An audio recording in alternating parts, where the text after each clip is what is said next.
हम आवाज इरफान खानहू के साथ। अस्सलाम वालेकुम, बिस्मिल्लाहिर्रहमानिर्रहीम। हम आवाज इरफान खानहू के साथ इरफान खानहू एक दफा फिर हाजिर है। Today's show, what I'm going to do today's show is going to be in English. I have a guest from UK, Victoria of Islam. She is reverted to Islam back in 2011, and how she reverted to Islam, how she came into Islam. We're going to talk about her story, and it's going to be, believe me, it's going to be very interesting because there's a lot of jinn involved in that story. Hang on, and we're going to bring on Victoria of Islam. Assalamu alaikum, Nailah. Victoria of Islam. How are you? Good. Thanks for having me. Ramadan Mubarak. Khair Mubarak. Khair Mubarak. Your fasting is getting easier. Sorry? Inshallah, your fasting is getting easier. Oh, yeah. Yeah. I'm enjoying my fasting. How about you? I know the Ramadan in UK is a bit longer than in US. Yeah, because you're down south, isn't it? So it's not too bad. Here it's like 18 hours. Wow, 18 hours. It's getting longer every day. What time is for Sahur in the UK? It's like 3:30. 3:30. We are somewhere 5:30. And what time you break your fast in UK? 8:30. 8:30. Oh yeah, we are like 8:10 right now. Okay, so you're a couple hours less than us. Yeah, a couple of hours. Okay, Victoria took me back where you started from. I know you've been converted to Islam back in 2011. While I was looking at your videos and learning more about you, it was a very interesting journey. And I'm just trying to educate my listeners. You've been converted or reverted to Islam with the help of jinn. It was quite interesting. But I would like to take you back. You born in Canada to the British parents. Yeah. And then at some time of your, because of your father employment, you moved to Malaysia. Am I right? That's correct. Yeah, okay. My dad was oil and gas. Oil and gas. Okay. Just start from, how was your childhood? How was Malaysia? And then we can move because I was learning about you've been to Palestine and Jordan and you've been everywhere in UAE. What was the reason you was traveling everywhere without your parents, and how you bring into the fold of Islam? Let's start with the story of Malaysia. So you want to start Malaysia, or you want to start at the beginning? Because it's my background kind of like leads into that. Sure. Go ahead. Start with the beginning. So I grew up in a pretty typical white family, agnostic, atheist sort of parents. Never really learned about religion, so to speak. Went to church sort of once or twice in my life. But when I was about 9, my best friend passed away from a brain tumor. And then at that point, I didn't really understand death or like afterlife and all these things. And by 12, when I started to reach that like rebellious teenage sort of stage, I started to feel a lot of anger. And I thought, how could there be a God that would kill a 9-year-old, such an innocent, amazing person? Why would a God take that from my life? And because I didn't have any sort of religious family to discuss this with, I decided at that point there was no God. And I spent the rest of my teenage years being an atheist. And I kind of got into quite a crazy like lifestyle, quite rebellious. And my parents were quite worried about me, and they thought Malaysia would be a very good place for me to go, being as it's a Muslim country and they have like death penalty for drugs and all these things. So they thought it might deter my lifestyle into a healthier sort of way. Unfortunately, it didn't. In Malaysia, it's got two sort of worlds. It's got the Islamic world and it's got the Western world. And it really, whatever you want to get out of the country, you'll get out of the country. So I kind of went down an even crazier path. I ended up leaving school when I was 16 and just sort of started working. I work in film industry. That's what my work has been since I was about 16. And I actually started my first job in a Bollywood film as an extra with Shah Rukh Khan, which was quite a weird, interesting experience. So that sort of led me to end up working in a university in a film production company that had tons of Muslims. And most of my friends were Muslims. A lot of them were like Arab expats studying there. So in Malaysia. Sorry? It was in Malaysia, right? Yeah, in Malaysia. So I had But tell me one thing. While you was working in a movies, you was basically working as an extras in Malaysia. And what type of movies? Like you work in some as an extra in Bollywood movies as well as Yeah. some Malaysian movies. So the first film that I worked in, the first experience I had was a Bollywood film called Dawn, with Shah Rukh Khan and Priyanka Chopra, I think. And that sort of like got me really interested in it. And then so I was acting and I was modeling at that time. And I did like a Malaysian TV series called Anak Mami, where I was a guest star for like 3-4 episodes. And then I sort of like started hosting like conferences. Are you just doing in English, or it was Yeah. Well, the Malay TV series, I did have to speak some Bahasa Melayu. I sang a song that was like a Bollywood sort of song, but in Bahasa as well. So I did have to speak a bit of like other languages in there, but mostly English. In Malaysia, they speak lots of English. Yeah. Their second language, basically. So then I started going more behind the camera and producing. And so I had all these Muslims sort of surrounding me.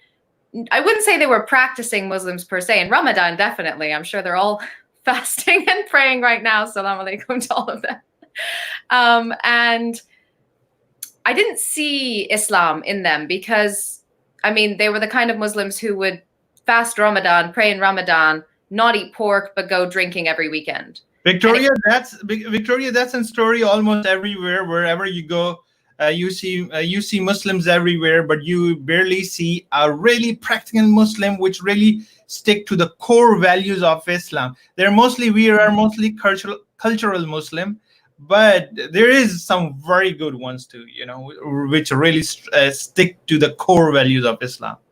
No, I agree. There's good and bad in every kind of demographic group, religion, everything. I wouldn't paint everyone with the same brush, but definitely the ones that I was exposed to, because they were university students, they'd probably lived quite closed lives until they suddenly were on their own in this foreign country where everything was available to them. So I can understand why you kind of dive into that lifestyle. It is very appealing, and it's very, for this dunya, it's very rewarding instantly.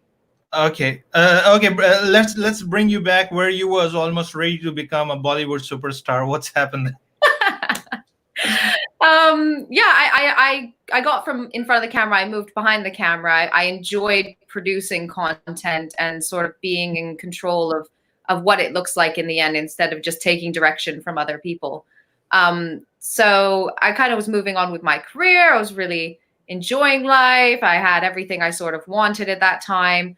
But I was so unhappy a lot of the time. It was so monetary, this happiness, and it wouldn't matter what I got or what I achieved. It would be so short-lived. There wasn't like a consistent happiness in my life. You're always sort of chasing that next happiness. And so I had just moved into a new house, and I was with my best friend from Canada. She'd flown over to visit. So we had a barbecue to sort of like house warm, show my friends my new place. And we were having a barbecue. All the doors were open. My dog's running around. I said, okay, let me take my friends upstairs. I'll show you the upstairs of the house. My friend stayed downstairs because she'd already seen the house. And as we came out of the second bedroom, I heard a loud bang come from downstairs, and my dog went, "Arr!" So I thought, she's probably broken something because she's like crazy.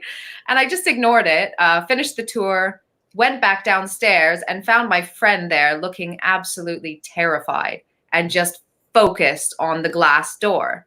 So the front of the house in Malaysia is the glass sliding door and then the wooden swing open door. The wooden door was still open. The glass door was closed. Okay, let me stop here. Okay, you was living by yourself. You was not living with your parents in Malaysia. No. Well, I'd moved out. You moved out, but your parents was in Malaysia back then. No, I think, were they still there? No, I think they'd left already. I think they'd moved back to Canada. They moved back to Canada. You was living in Malaysia just for work, or you was doing studies as well, or just work? No, I was just working. Just work. Okay, go ahead now. Yeah. Carry on. I moved out from my parents when I was like 18. So I was like 21 at this time. Okay. So yeah, the glass door was shut. The wooden door was open. And my friend was looking terrified. And I asked her what had happened. And she said my dog was walking towards the front door, the glass door, and it slammed shut in front of her.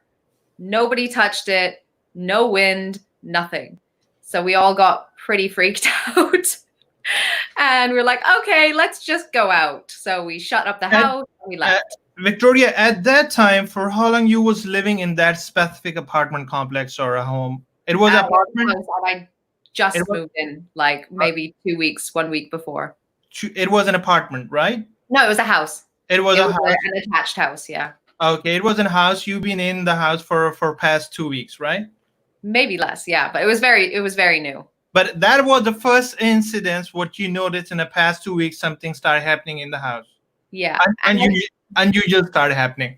And I feel like Allah did it in that moment and not to me. Because if everything had happened to me, maybe I would have thought I'm insane. But because I wasn't the first person to experience this, then I could say like, okay, it's not just me. Something is really going on here. But do you know anything before this thing happens to you? Do you know anything about, we all know about paranormals. Do you have any concept about jinn in Islam? Jinn? No, I thought it was a ghost. You thought it was a ghost more, okay. Carry on. Because I didn't know what a jinn was and I didn't understand the concept of jinn. So I kind of believe in ghosts back then. So I thought that it's probably a ghost or something I don't know. Something, I can't see it. I don't know what it is. Mm-hmm. So we left, we went out, we had a good night and we came home forgetting that it ever really happened. And then my friend left, went back to Canada and I went on living my life. And I had things in the house that started to just sort of happen. Small things that you can ignore. Like I had this here when I left and now it's here when I came home. Maybe I forgot I moved it. Maybe I'm mistaken. You hear something drop. By the way, this happens in my house still here. But you hear something drop and you go to look and nothing's moved. But now I say, A'udhu Billah. Okay. So yeah, these small things sort of started happening. And in February of that year, I'd come home from my friend's birthday party. It was back in 2011, 10? Yes, 2011. 2011, February. Yeah. I came home, put my dog in her room, got ready for bed. And as I was finishing getting ready for bed, I saw that I'd left the light on in my hallway outside my bedroom door. So I went out to turn it off and I felt this feeling. And why I said I believed in ghosts is because I've had this feeling before. My brother was living with somebody who was very into this and took us to this corner of a park where he believed there was a lot of spirits. Mm-hmm. And when we were there, he was doing something and I felt this feeling. And I remember how scared I was in that moment. And it was back in Canada or in Malaysia? I was like probably 13, 14 years old. Okay. When this first happened. But I remember this, like the minute it happened, I was like, that's the same feeling. Like my brain automatically clicked on because I was so scared the first time it had happened. What was the feeling? Can you kindly explain me how was the feeling? It's so weird. It's like something's grabbing inside your chest. Oh, okay. It's like, it's not your heart. It's not pain, but it's like a tension. It's very weird. Oh. Okay. So I felt this feeling and something in me said, like, it's coming from there. Like I could like sense where that feeling was like radiating from. And I got really scared and I just shut my bedroom door and I locked it. And when I turned around to sort of head back to my bed, something hit the door and the whole door like behind me shook. Like someone really banging your door behind. Like somebody ran into my door. Wow. Like it was so strong. It happened in her room, so it couldn't have been her. It happened like a couple of times, like someone really banging your door, try to break. It's like somebody just hits the door and the door shakes. Just once? Yeah. It happened just once, right? Yeah, just once. And I got so scared in that moment. I was like, what is this? What is happening? My heart was like on the floor. And I mean, I've lived a bit of a crazy life. So there's more than one time where I thought maybe I'm going to die right now. But I never sought refuge in God. I didn't believe that he's there. So why would I like waste my time calling out something? Tell me one thing. During that time, did you try to call a cop? Did you try to call any of your friends or mom or dad or something? No. Why is that? I don't know. My brain was blank. I couldn't think of anything. Like Okay. it was so clear in that moment that the only thing I could hear in my brain was Allah. MashaAllah. It wasn't God, it wasn't Buddha. I was kind of into Buddhism at that time, but it wasn't even God in English. It was Allah. And Great Allah. yeah, and something in my heart. It literally came out of your heart, right? It literally came out of your heart. Yeah, and something in me just said, like, seek refuge. It's your only hope, basically. And I did. I said, Allah, if you're there, very skeptically, protect me, because I can't see this. I can't hear it. I can't anything. I just know it's there, and I'm terrified of it.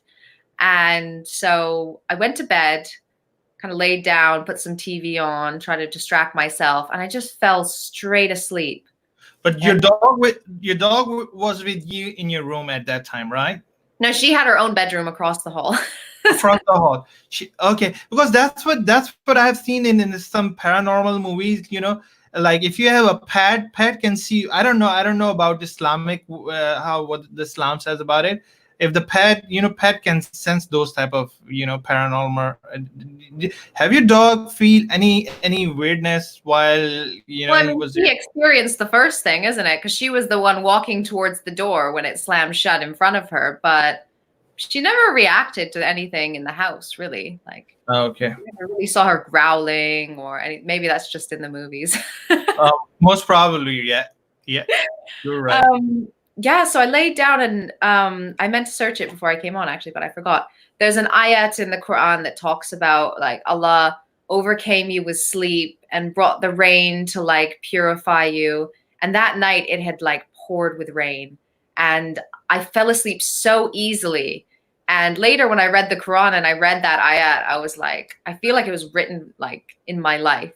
Like, it just resonated so much with that moment. You find that ayah after you converting to Islam, revert to Islam, right?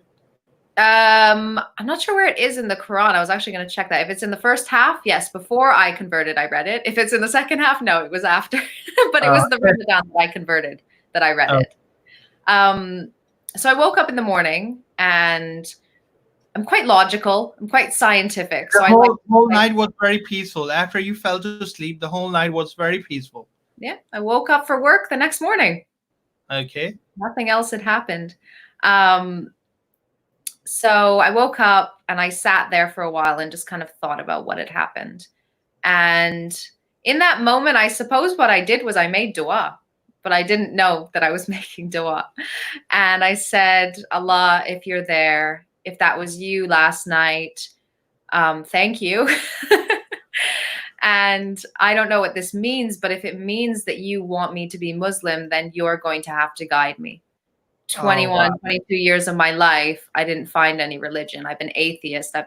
People have tried to talk to me so many times about religion. And I'm like, don't talk to me. It doesn't mean anything. Like, you're crazy, basically. So if this is the path that you want me on, then guide me on it. And that's exactly what he did. So he answered my dua in that moment. It was total change of heart, right? On the spot. I became so interested in Islam after that. Like, so many questions would pop into my head. And my boyfriend at the time was Sudanese, and he was quite practicing compared to the people I knew. He prayed and he had knowledge of Islam. So it was the perfect person for me to be near, to be asking these sort of questions and getting the information that I needed from. And so I used to say to him, like, when you pray in the house, it feels so calm. And like, I felt such a difference in my life as Islam sort of started to woven itself into my life. And I was asking questions like, why do you pray? What are you afraid of? And he would give me all of this really good information and answers that were just opening my heart more and more to it. So I started to ask, what does Islam teach? What does Allah teach us? And he would say things like, Allah teaches patience. Allah loves patience. So in a traffic jam, if you've ever been to Malaysia, you'll know the traffic jams are terrible. And I would feel so impatient at the person in front of me, as if they're causing the whole traffic jam. And in that moment, I would remind myself, Allah loves patience. Be patient. And I would feel like he would just leave the highway. Whatever it was that was making him impatient, it would just change. And I called this like beta testing of Islam. And I started to put these little bits of Islam in my life. And so that was like in April, I went to Cannes, France for a work conference. Okay, but let me hold you right here. You get up in the morning and you just make a dua before you leave your room, right? Yeah. You're still living in the same house for past 4 or 5 months after that, or about a year? No, or so? I moved out. And you moved out right away the next day? Yeah, I think within the next week I left. Okay, within the next week, during that week time, have you noticed anything? No, not that I can remember. But you was a bit scared from the inside, but you was... Yeah, I just didn't want to be there anymore, really. Okay. Just, means you move out within a week time, you move to different place. yeah. Now you're traveling to France for film festival, you said? Yeah, it was a conference that we had there for film. Okay. And when I was there, I went to one of the after party things, and unfortunately I got very, very drunk until the next day I couldn't work anymore. And I woke up feeling terrible, and I said, I am never drinking again. And anyone who knows people who drink, they've probably said that 100 times in their life and still gone back to doing it. Yep. But I never, ever wanted to touch it after that. I never went back to drinking. And this must be 6 months before I actually converted to Islam. So I think Allah knew I had so many things to change in my life to be a practicing Muslim, which he knew was going to be my intention, that he's like, let's get a head start. Let's not make it too overwhelming when you do actually take your Shahada. So I came back from France, not drinking anymore, already changing my lifestyle. And then Ramadan came about August, September that year. Mm-hmm. And I said, all my friends practice Islam in Ramadan. So Ramadan must be the perfect time to learn what it's like to be a Muslim. So it is, because you kind of almost do all 5 pillars, more or less, during that time, minus Hajj, really. And so I said, I'm going to read Quran every day. I'm going to teach myself how to pray. I'm going to fast. I'm going to wear hijab. And I'm going to learn what it's like to be a Muslim. And if I can do all these things, then I'll convert, because I don't want to be somebody who's representing Islam falsely, living a life that isn't Islam and saying I'm a Muslim. And when I do something, I always commit myself very, very strongly to it. So from the first day of Ramadan, I put on the hijab. I printed off how to pray in English. I read a chapter of Quran every day, and I fasted. And it was difficult learning everything by myself, definitely. But I was reading the Quran, and I was reading about myself in all these verses that say, like, you know, you're lost and you're blind and you have a cover over your heart. And I was seeing myself in these words as an atheist, and it was terrifying, to be honest. I thought, if I continue this way, I'm going to hell. I'm going to Jahannam, definitely. And it must have been about 2 weeks into Ramadan, halfway through the Quran, and I was like, that's it. I need to be Muslim now. Otherwise, I might die tonight. And like, what a waste that would be when I've already seen the truth and been so blessed to be guided to that truth. So I Googled, how do you say your Shahada? And after the prayer one night, I just picked up my phone and read out, I bear witness there's no God but Allah, and Muhammad is his messenger. Just by yourself, right? Zabardast, mashallah. I feel like my whole journey was between me and Allah. It's like Allah sent a jinn to do dawah to me and then guided me. And he was like, everyone asks, who converted you? And it's like, Allah. And you just did it from the internet. You read it, you find everything what you need, and you just said it by yourself, and you become Muslim. Yeah.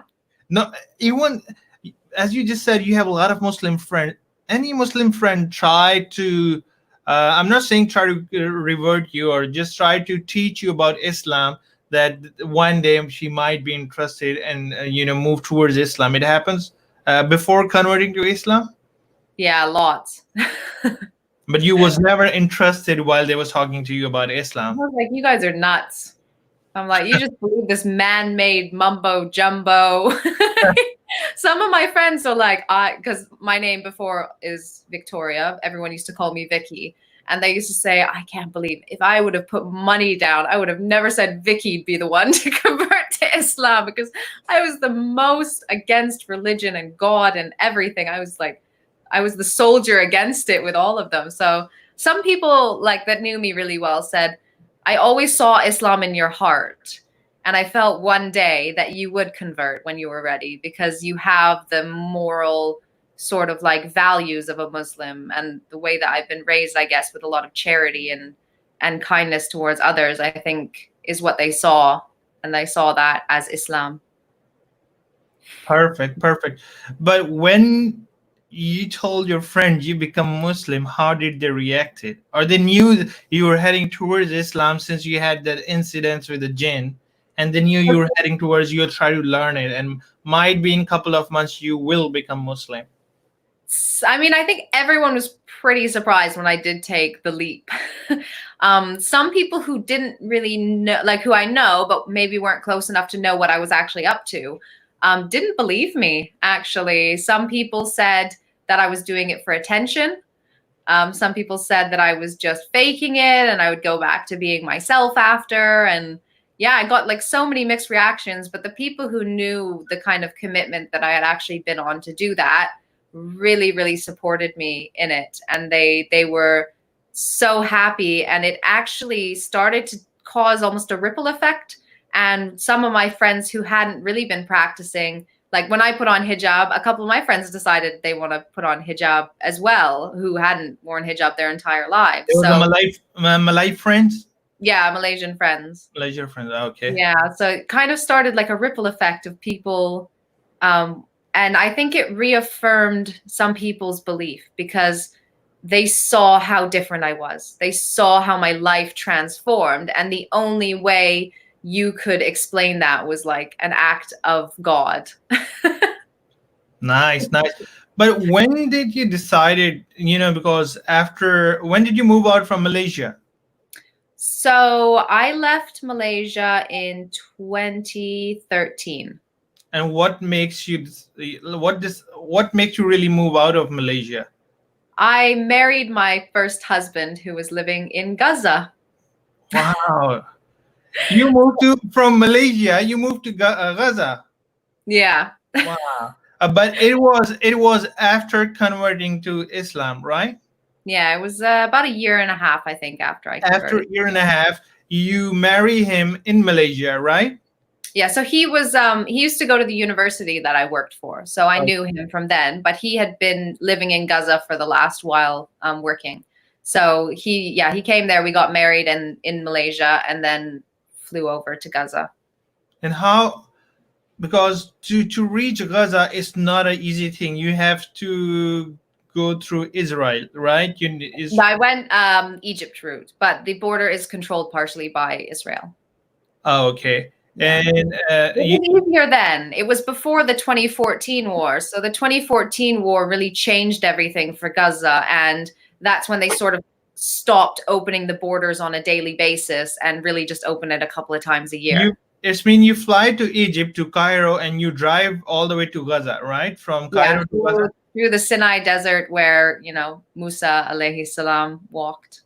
How long it took you to drive from Cairo to all the way to Gaza? I think it was a couple of hours, maybe 2-3 hours. Oh, that's not too far. No, it's not too bad. It's just hot.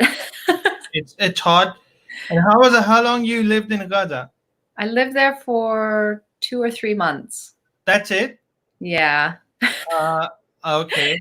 It's not an easy life in Gaza. I love it. I would move back. I have a daughter now, so I wouldn't move back now. But if I didn't have a daughter, I would love to live there again. But in that kind of situation, you really need to feel safe. And I didn't feel safe in my relationship there. So I decided mentally what was best for me would be to not be there. Okay, you moved to Gaza. You just went there just to have an experience of Gaza, or you moved there just to let's go and settle down in Gaza. Let's see if it works for me. What Yeah, was I went there definitely with the intention to settle down. I mean, I'm considered an honorary Palestinian. People know how much I love Palestine and I advocate for the Palestinian cause. One second, let me turn off that adhan, otherwise it's going to be very loud. We're talking to Victoria of Islam, and Victoria of Islam is explaining us how she reverted to Islam. Yes, sorry. No, I went there with the intention to move and set up a life there. I started my garden. I adopted a street dog. I really was I was there to be there, and I felt as a Muslim to occupy land that's trying to be taken from Muslims is a way to live in jihad just by living there and having a family there. And I think living in that kind of situation is so amazing as a Muslim because you are so aware of death.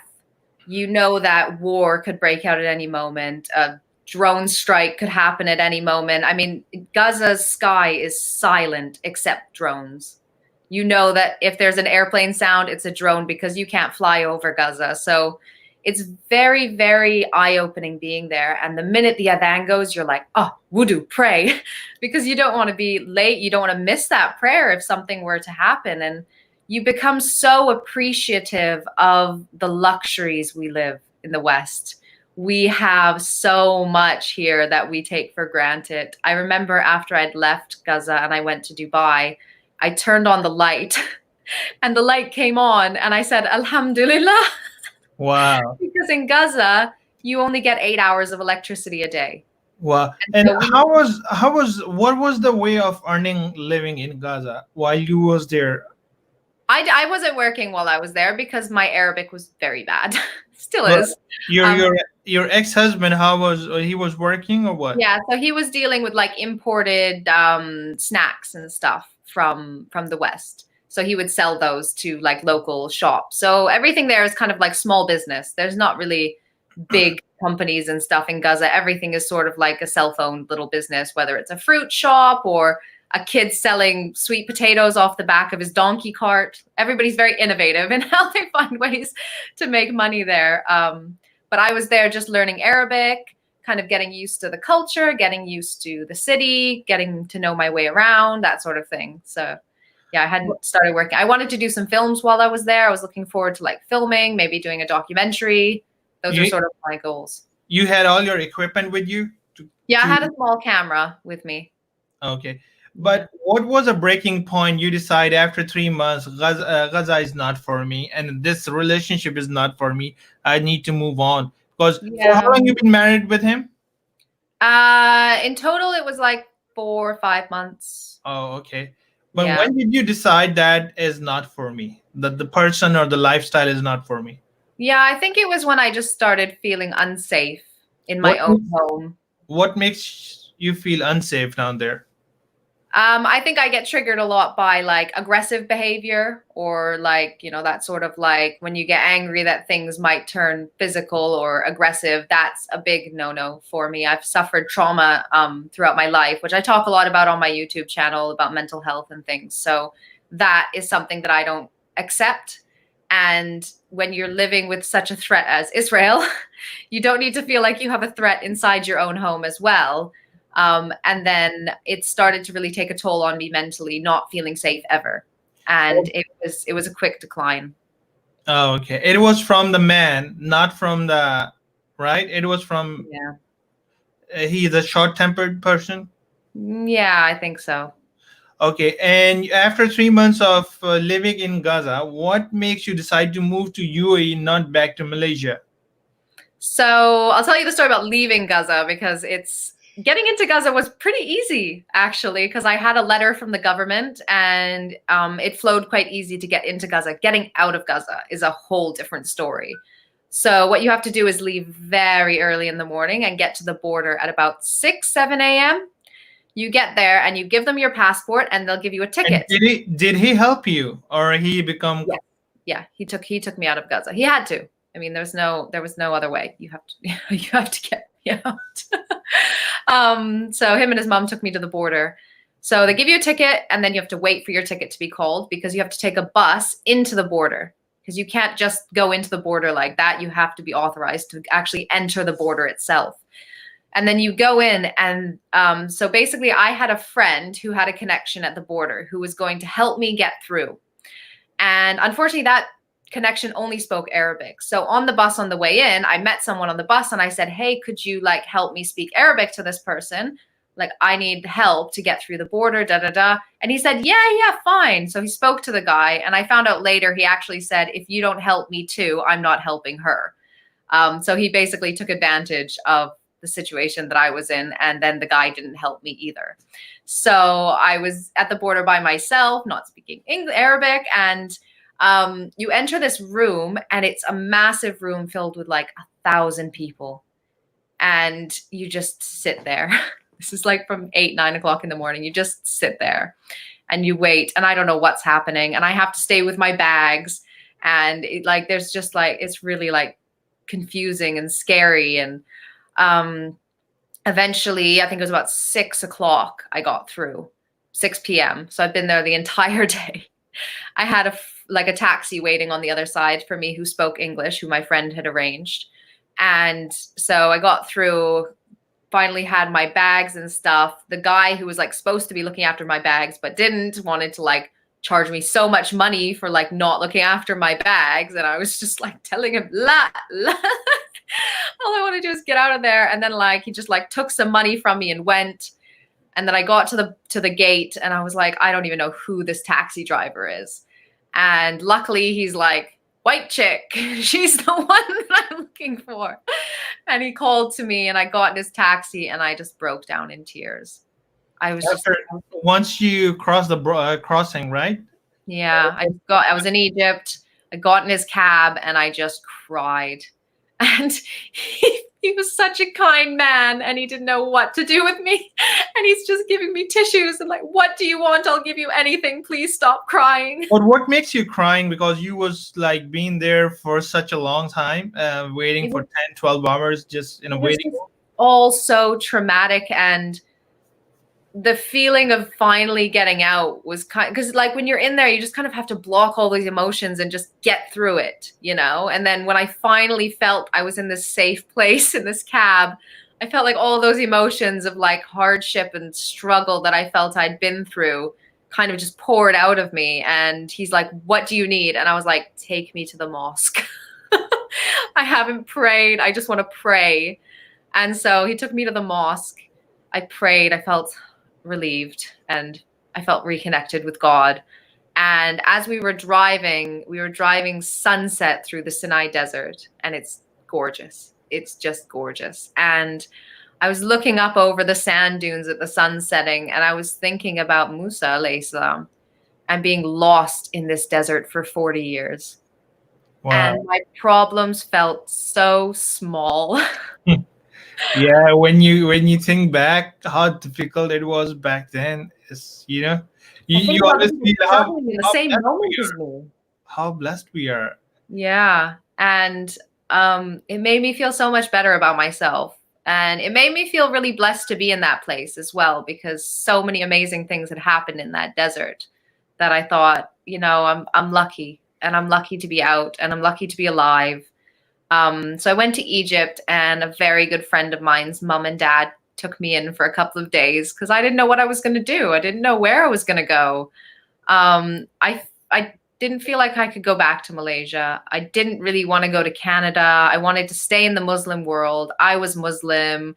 I identified with that. Your parent was back then in Canada, right? Yeah, they still are. They still are in Canada, but you don't. They know that you become Muslim, right? Yes. But how come you don't want to go back to your parents, while you are not sure where you want to go? What was the reason? I think it's just independence. I'd lived on my own since I was 18. I didn't really know any different. And I felt like if I go back to Canada, and where I live in Canada isn't a very big film production kind of place, that my life would just stop. And it would just come to a standstill and maybe I'd never leave. And that wasn't what I wanted for my life. So I went to Egypt. I got to my friend's mom's house. She was so kind to me, just like stayed up all night with me because that's what I felt like I needed to do. And they just fed me and taught me how to cook some nice like full madammas and stuff. And I just felt like I was part of a family and I was safe in those moments and I had time to think. And so at that time, Lebanon was kind of like having some unrest. Egypt was not doing too great. And Dubai was the only other place with a big film industry in the Middle East. So I had a friend who lived in Ajman, which is like 2 cities outside of Dubai. And I called her up and I said, can I come and stay with you while I look for a job? And she's like, yeah, I'm living with my mom. Come, you know, we don't have much, but you're more than welcome. And so I went there, I flew there, and she picked me up from the airport. We went out to Ajman, and it was lovely living with them. Her mom is amazing. I learned a lot about Somalian culture. She was from Somalia? Yeah, she's a Somalian lady. Her mom was amazing, like 80 years old and still working as a cop, like a police officer. It was like, she was a really great woman, but we didn't have much. We didn't have air conditioning a lot of the time. And when it gets to be 50 degrees.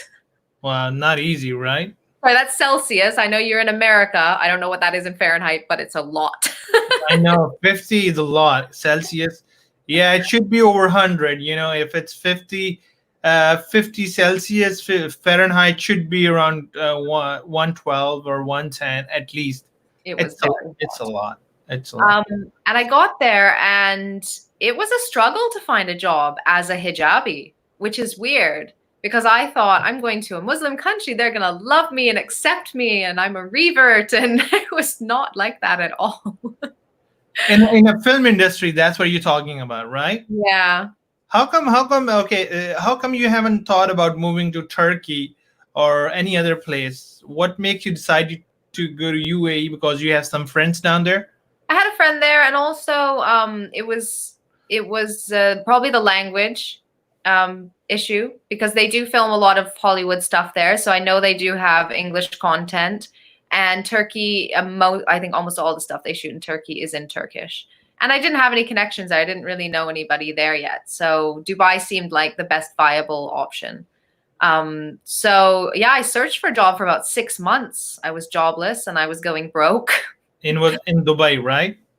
But during that time, I had a friend who was in Jordan who said, hey, why don't you come down and take a break and like, you know, decompress a bit and, you know, de-stress from the job search. So I went down to Jordan and I met a very lovely couple. And the woman, I was talking to her about my story and my life and my views about Islam and Muslims. And she said, I love your views. Before you moved to Jordan, you stayed in UAE for about 6 months. I didn't move to Jordan, just for a holiday. Just for a holiday. Yeah, during that 6 months, I went over. But one thing we're missing, we haven't talked about what was the reaction of your parents when you converted or reverted to Islam, or your parents, or your non-Muslim friends. How was it all together? The reaction? Were you accepting?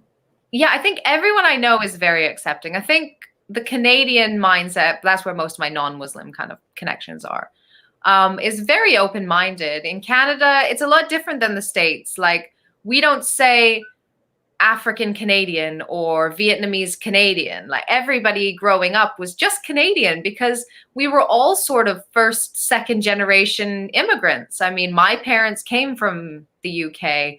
Most of my friends' parents immigrated. I knew a handful of people who actually had grandparents in Canada, but other than that, we were all just immigrants in the end. So we never looked at each other like, you're not white, so you're this kind of Canadian, you know? So I think everybody's very inclusive, and everybody was quite intrigued to learn about it. I remember my best friend heard the adhan on my phone for the first time when I was visiting Canada, and immediately she was like, what is that beautiful song? And I'm like, it's not a song. It's the prayer. My parents are amazing. I thank Allah every day for having such accepting parents. And they actually are very happy that I'm Muslim. So they're not only accepting, they're like, my mom's like, Alhamdulillah. MashaAllah, MashaAllah. And what about your brother and sisters? I have 2 brothers, and yeah, they were both very accepting. yeah, they're both very open-minded, and They're they're in like, Canada, right? yeah, they like to make fun of me, and they're brothers, so.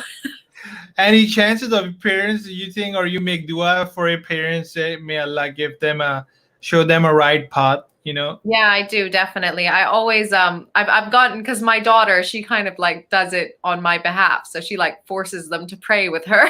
They can't say no because it's their only grandchild. But I get my mom doing some things, like I've taught her, you say Bismillah before you travel. So every time she comes to visit and leaves, she'll say Bismillah when she's leaving. So there's progress. They understand parts of Islam, and of course I want to be in Jannah with them. So if everyone watching can make dua for my parents. Okay, now I bring you. You was in UAE for 6 months without a job. Yeah. It means you was totally living on your savings, right? Yes. Okay. What happened after 6 months? You decided to fly to visit Jordan, right? Yeah, somewhere in those 6 months, I sort of went to Jordan for a holiday, and I met this amazing woman who thought my views and my opinions and the way I present myself was really intriguing. And she said, "Why don't you make a YouTube channel?" And I went back to Dubai with this thought in my head, and I said, maybe I should. And I got a bit tired of telling my revert story over and over, because it's the first thing Muslims will ask: how did you convert? So now I just send them to my link. You just send them a link and tell them, be my subscriber and watch all my videos, and you can earn some money. Because I've seen a few of your early videos got really good reactions, Yeah, views was really good. Yeah, I've gotten some amazing messages because of them. I've gotten messages from like people in Saudi who have left the fold of Islam and somehow stumbled upon my video and ended up back practicing Islam, Mashallah, and mashallah. I cry when I get these kind of messages that I'm helping people's lives and I'm improving their relationship with Allah. Like, that's all I ever kind of really got on my YouTube channel to do. That's my joy, because like I said, when I met Muslims, I didn't really see the Islam in them. And I thought, if I can improve the Muslims we have, people will flock to Islam because they'll see this beauty in these people and be like, that's Islam that I'm seeing. I want that, So I did that to improve our ummah that we already have. And hopefully that can be a waterfall effect, kind of bring more people into the beauty of Islam. Mashallah, mashallah. Now, what happened from UAE and where did you move? How long you stayed there? 6 months without a job, right? Yeah, 6 months job searching. And you was trying to search a job in film industry as a producer, as an actor. What was your intent? Yeah, so I do like more production management. That's sort of my thing. Yeah, so I do like the coordinating and the booking. You said there was a work, but not the work was not for hijabis. There was work. There was there was tons of work. They have like maybe a perception of hijabis that maybe they're not open-minded enough to be in the film industry. Even though the film industry in UAE is very, very like proper. They don't do even a fake husband and wife touching in a shot. Like, it's very censored. So I don't see why having like a modest sort of mentality would be an issue, but it seemed to be. But there was a moment I remember in those 6 months where I was really going broke, and Shaitan came to me and said, take off your hijab. You take off your hijab, all they see is a white person, and they'll hire you and they'll give you a good salary. Yep, that's what happens. You're going to make good money for yourself. Yeah, and it was tempting. I think any woman out there with hijab is going to know this moment. It was very tempting. Not easy, not easy. And I had to just sit for a minute and be like, Allah will do what's best for me. And I know if I stick to my deen and my tawakkul in Allah, I will get what's best for me. And Allah will reward me, maybe not now, maybe in Jannah, later with on, that conviction. And I decided, no, I'm keeping my hijab on. And very soon after that, I got called in for an interview. And they called me in because of my hijab. For the same job? For a job in the film industry. Yeah. They the person who was doing the hiring saw Victoria Edwards, and in UAE you have to put a picture on your CV, and then he looked at the picture, he went, Victoria? Doesn't make sense.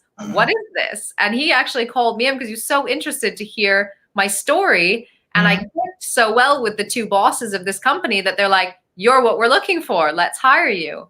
And because of that patience that I had, I ended up getting the opportunity to work on Star Wars Episode 7. Wow. And that was like a dream come true. I'm a huge Star Wars fan. I never thought that and that was the first of the new series that came out. So there hadn't been a Star Wars movie made in so long before that. And it was just, I mean, I just saw in that moment, that was my reward. Allah's like, here you go, little gift for you, enjoy. Star so Wars. That Waka will increase what you're gonna get. You know, you was in your first Star Wars movie, yeah. It was American Star Wars movie you was in. Yeah, and that was you had performed in some Bollywood movies before. And how many it was? Do you remember? Just one movie and one TV series. Really, I acted in for big jobs, but this I wasn't acting in this. This I did casting. Oh, you was doing casting in Star Wars. Yeah. Oh, okay. Perfect. Okay. So, yeah, I was in Dubai. I was living my life, and it was a bit difficult there as a single Muslim, practicing Muslim. How long you stayed in Dubai? 2 years. 2 years. Okay. Yeah. Out of 2 years, you was out of job for 6 months, right? Yeah. Okay. And what the rest 6 months? You have a job now, but you feel difficult thing as a single lady.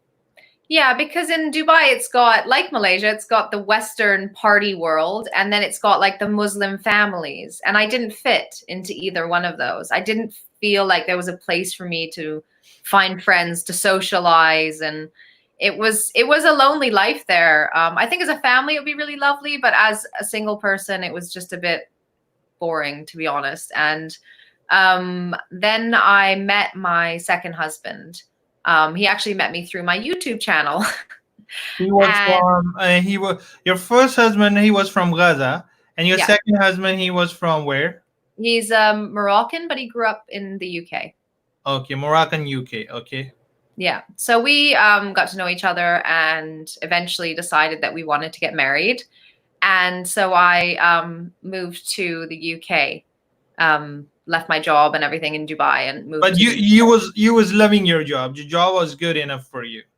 Yeah, I was. Yeah, I love my work. It's very fulfilling, and I've never worked a job I didn't like. That's always been my prerogative of my life.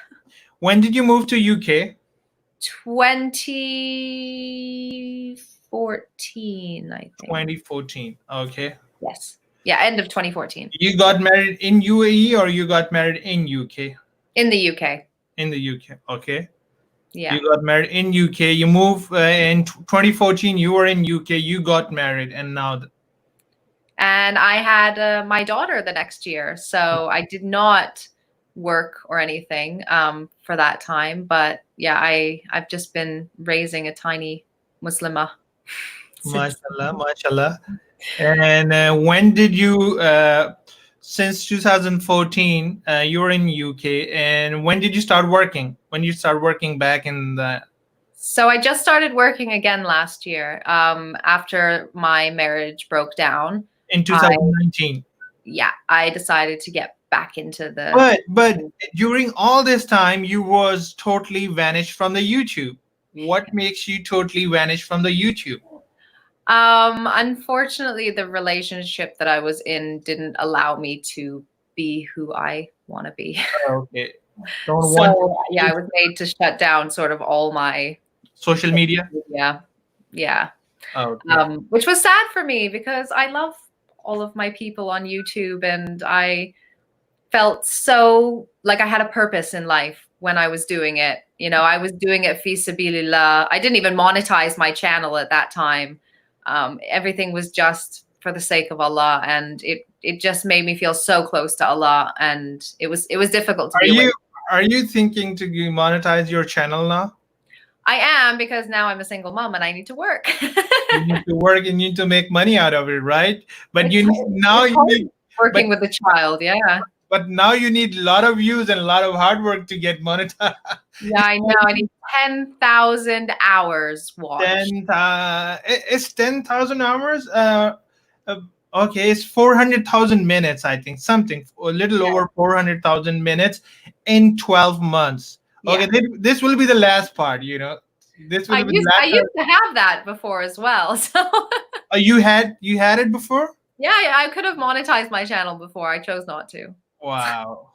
But I'm getting it. I mean, slowly. I've only had it up and running for maybe a month or so. Yeah, you can do it. It's not an issue. Yeah, I'm not worried. I just need to get into the flow. Okay, in 2019 you got divorced. You had a little baby, most probably about 3 years, right? Yep. Now she's 4.5, so she was 4 back then. Back then 4.5. Now yeah. Now you're by yourself, a single mom. What about work now? How did you find a work? Are you working? Where do you work now? Yeah, so it was quite an interesting thing because I've always worked in Muslim countries. I've never had an issue with the content that I was making. And I found it very difficult to apply for jobs here because Western TV, as you know, is quite haram in a lot of ways. A lot of drinking, a lot of like R-rated sort of things. And I could not morally make that. I couldn't sit on set and say to Allah, I'm helping put this on TV. So I was really restricted in what I was applying for. There are a couple of Islamic channels here. So I was applying for those. But here it's very much like, do you have your name in the credits? Which I didn't really have. So it was very difficult for me to kind of find a job. But Allah, He guided me towards British Muslim TV, where they actually had hired me as a producer. But the same day I got hired, the funding and the charity that was funding them kind of had a scandal and went into sort of like, we don't have money to give you anymore. And the show just sort of disintegrated. And the lady who was going to hire me really loved me and said, look, I know this Muslim filmmaker. Why don't I put you in touch? He's making really good content. Go and do that. So I did, and we made some really good content, and our goals were very, very good, basically to change the image of Muslims in the media. No more terrorist number 3. Let's have a hero Muslim in a Hollywood movie. That's kind of like our goal, you know. Oh, you guys are making movies for the Hollywood right now. Yeah, that's that. I'm not working with them currently, but previously that was where the trajectory was going. It was going to be documentary first, which is in the process of being made, and then feature film. But you'd be amazed how difficult it is to get funding. There's so many Muslims with so much money, but nobody wants to invest their money in film. And they don't realize that everyone who doesn't know a Muslim, their perception of us is built by what they see on TV. And I think we can all agree that that's not a positive image of us. It is that terrorist on the bridge running people down. It's not the Muslim doctors saving your life, you know? So we need to be in control of this. And that is dawah on its own. I mean, a lot of sheikhs that we spoke to said, if a prophet came to us now, he would have a TV channel, you know? Prophet Muhammad, peace be upon him, wrote poetry, basically. You know, the Quran was poetry. It was beautiful, eloquent words. And that was how they communicated. That's how they told stories back then. Now we use film. And that's what we need to be doing. That's where we need to be being seen in a positive light. So that's kind of what we do. And that's still my goal, is to represent Islam in the media and hopefully bring more hijabis kind of into the mainstream and representing us in that kind of atmosphere. Inshallah. It's, you know, for hijabis, it's not only a struggle in, as you just said, in UAE or UK, you know, because I know with the facts, even in Pakistan, you know, because I must say there's like 47 to 50% Pakistani females do wear hijab, but when it comes to the media is totally different. Media is projecting totally different narrative. There's a big disconnect, you know. You don't see what you see really on media. That's not really the Pakistanis are, you know. And, no, definitely. You know, and I had an interview last night with one of the very famous TV hosts and analyst, Arya Maqbool Jan, you know, and that's what he was telling, because Pakistani media get funded from somewhere else, you know. because whoever fund the media, they go by their rules and regulations. Yeah, of That's course. very unfortunate. That's a whole different topic. Now, what are you doing these days in UK?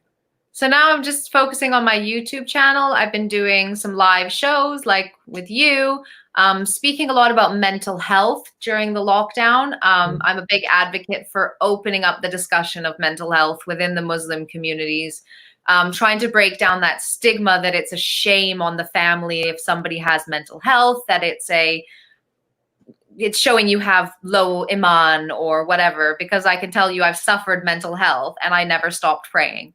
I prayed 5 times a day through my deepest, darkest depressions. It had nothing to do with my belief in Allah. MashaAllah. It had nothing to do with my gratefulness for what I have. It is a medical issue. And just as we wouldn't just sit here and make dua if we have cancer, we would make dua and go to the doctor. It's the same thing. We need to make dua. We need to reconnect with Allah and seek help from professionals, because we can speak to Allah and Allah can speak to our hearts. But sometimes our brain also needs that, one-to-one human contact of learning a lesson, learning the skills we need to be able to be healthy adults. And that will only help us in our Islam as well. So they come hand in hand. So these are the kind of things that I'm speaking about these days. MashaAllah, it means you are sitting at home and working on your YouTube and making videos regarding mental health, right? Yeah. Perfect. But tell me one thing, because I still believe there is kind of partial lockdown in UK, right? Partial? Yeah, still pretty locked down, yeah. Pretty lockdown. There's no way of employment as of right now. No, the film industry has more or less shut down at the moment. But yeah, I'm not sure what I want to do next. I'm looking into maybe some documentaries. I would love to explore some documentaries on how this pandemic has affected minorities. And who knows what the future holds. I mean, this Ramadan, a lot of doors have opened, and I've got some amazing sisters who are standing behind me and supporting me in what I want to do. So I'm really just kind of discovering myself and seeing what doors are going to open, and I'm very hopeful for the future, inshallah. And to create a film or a documentary, the most important part to find the right funding, right? Yeah, I mean, you can get documentaries a bit easier. You can get commissioned by TV channels if you have a good idea. So that's a bit easier. Films is expensive, and yeah. Perfect. But Yeah. if I ask you, because you traveled all over the world, you have been through a lot. If I ask you, give me 3 lessons of your life, because you've been, you being non-Muslim, you've been a Muslim.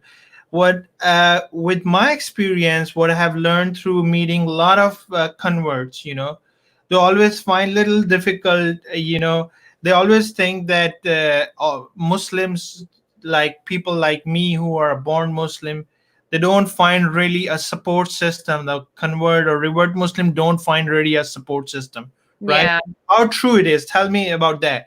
And tell me, once you become a Muslim, there's always 2 different personalities, a life before converting, a life after converting. Is that because there's 2 types of person.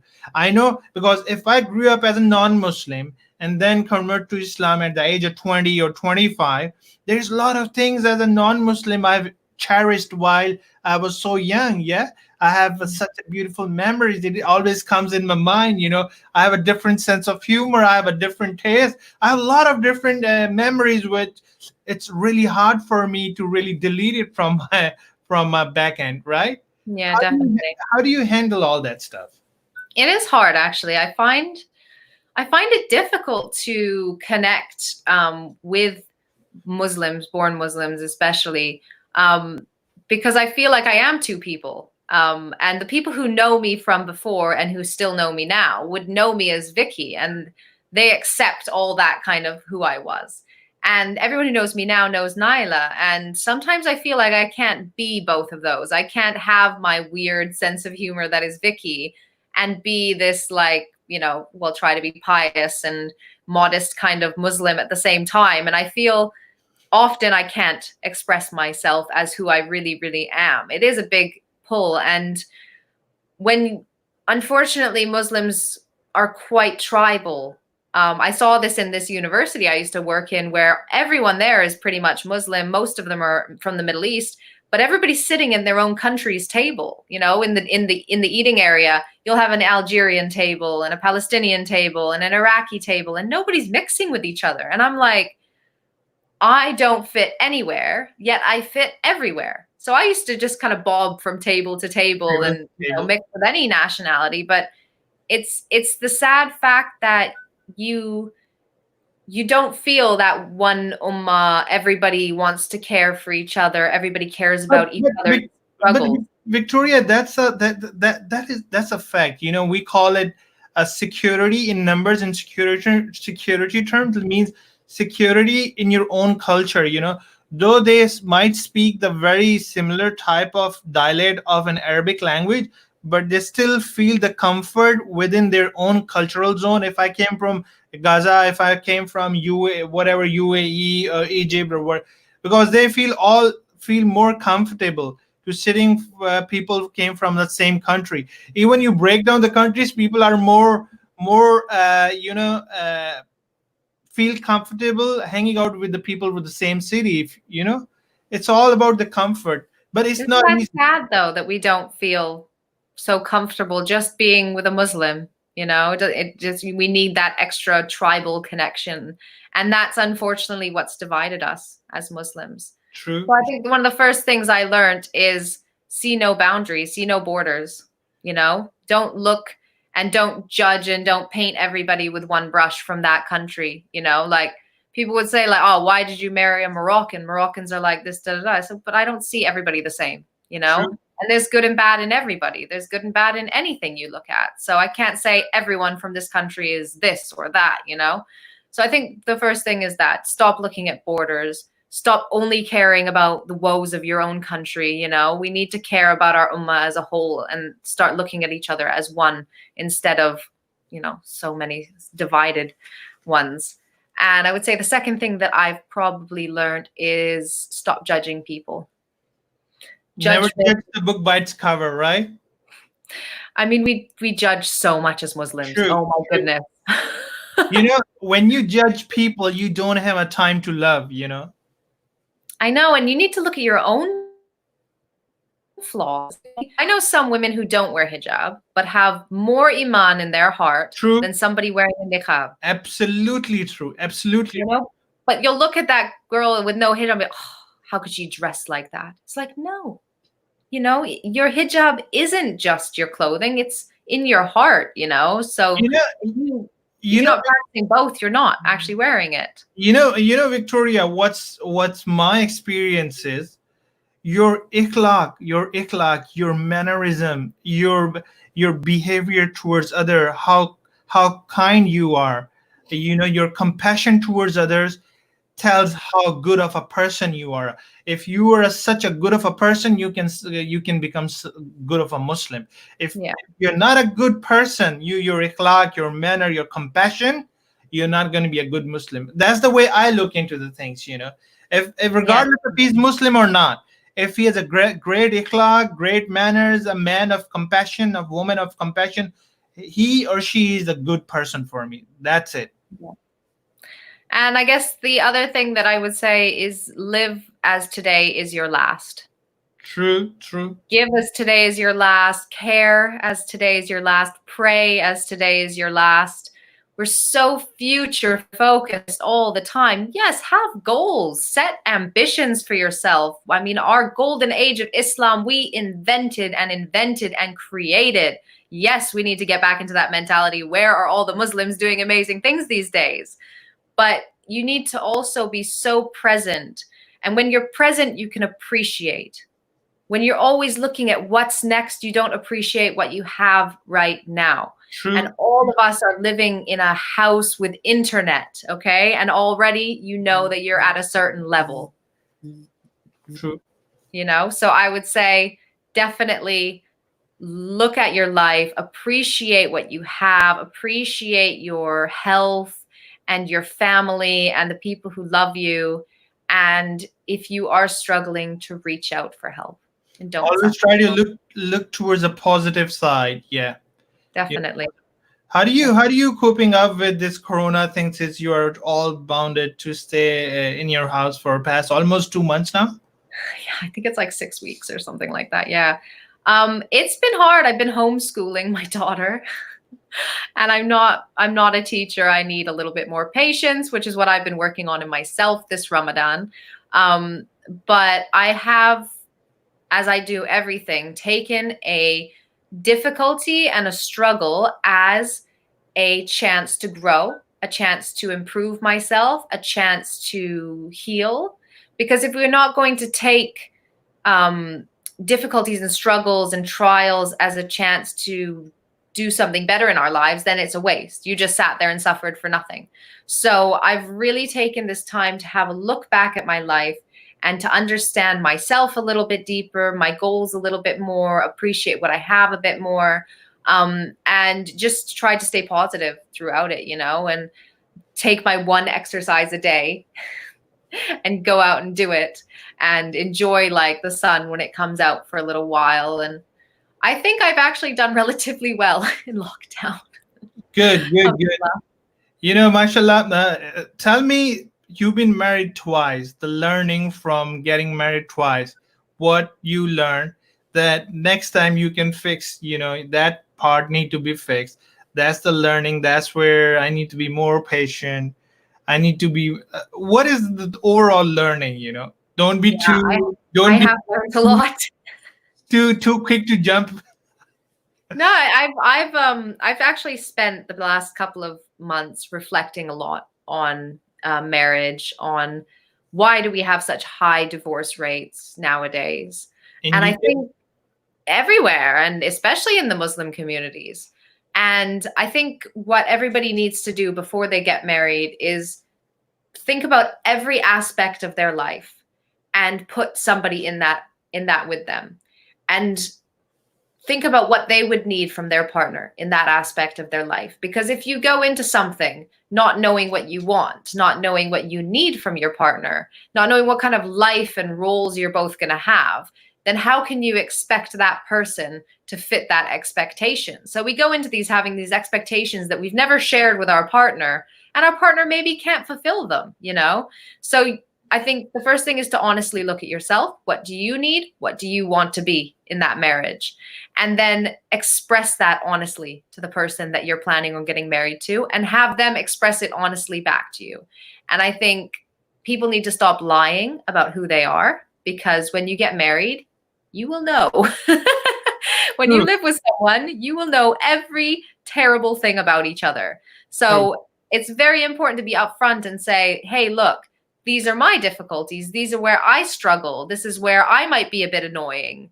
And if the person can accept that, perfect. If they can't, then you're not meant to be together. Don't get married and maybe have a kid and then see the truth about each other and end up, depressed and whatnot. So I think it's very, very important to do that. I need to go soon.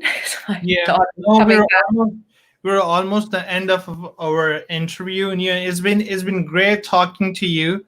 And do you like reading something? Any recommendation about reading? No, not currently reading, just the Quran. Quran, perfect. It's been any last message before we say bye to you? I would say keep yourself mentally well. Remember, Allah is always with you.